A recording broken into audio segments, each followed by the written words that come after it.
भाऊ, आज जी चिंतन बैठक आहे त्या बैठकीत मागचं काय हेतू होता आणि कशा संदर्भात बैठक पार पडली? आज ज्या स्थानिक स्वराज्याच्या निवडणुका आहेत, विशेषतः वाशिम नगरपालिका असेल, वाशिम जिल्ह्यातील सगळ्या नगरपालिका असतील, याच्यामध्ये पक्षाचे जे आमचे ज्येष्ठ सगळे नेते आहेत, पदाधिकारी आहेत, माजी आमदार आहेत, आमदार आहेत, या सगळ्यांसोबतच एकंदर चर्चा करून पुढच्या ज्या सध्या लागलेल्या निवडणुका आहेत, या निवडणुकाला कसं सामोरे जायचं, माननीय देवेंद्रजी फडणवीस साहेब व देशाचे पंतप्रधान माननीय नरेंद्रजी मोदी यांनी जे लोकहिताचे निर्णय घेतले आहेत, ह्या निर्णयाच्या आधारे विशेषतः त्यामध्ये गोरगरीब जनता असेल आणि त्यासोबत जे शेतकरी वर्ग आहे, कारण नगरपालिका म्हटलं, जरी शहरी भाग म्हटलं तरी मोठ्या प्रमाणामध्ये याच्यामध्ये मतदार जो आहे हा शेतकरी वर्गातला असतो. आणि या सगळ्या लोकहिताच्या झालेल्या कामाच्या आधारे आपण पुढे कसं जायचं या चर्चेसाठी पक्षाचे जे ज्येष्ठ सगळे नेते आहेत त्यांच्याशी चर्चा करायला आज आलो आहे.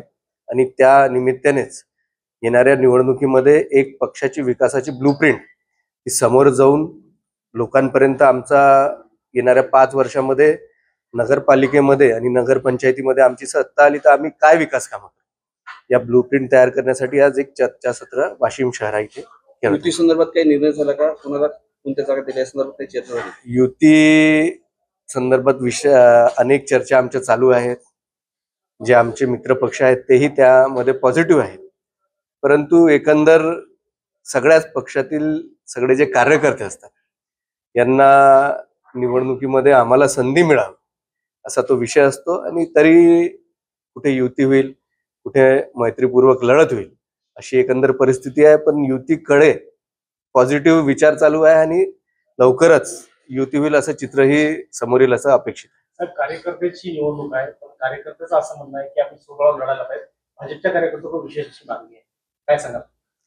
आमच्या युतीमध्ये अनेक छोटे पक्ष आहेत, 3 मोठे पक्ष आहेत.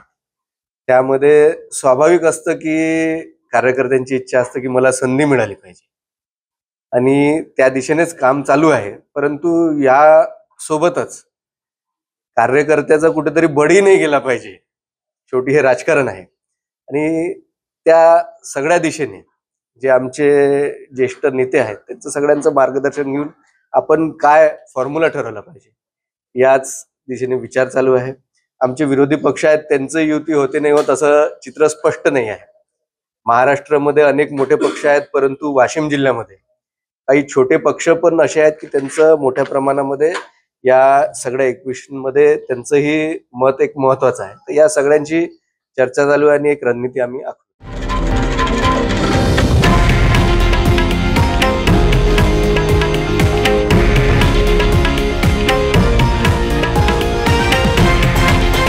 हे आहे देशातील नंबर 1 न्यूज नेटवर्क आणि आपण पाहत आहात TV9 मराठी, एकमेव.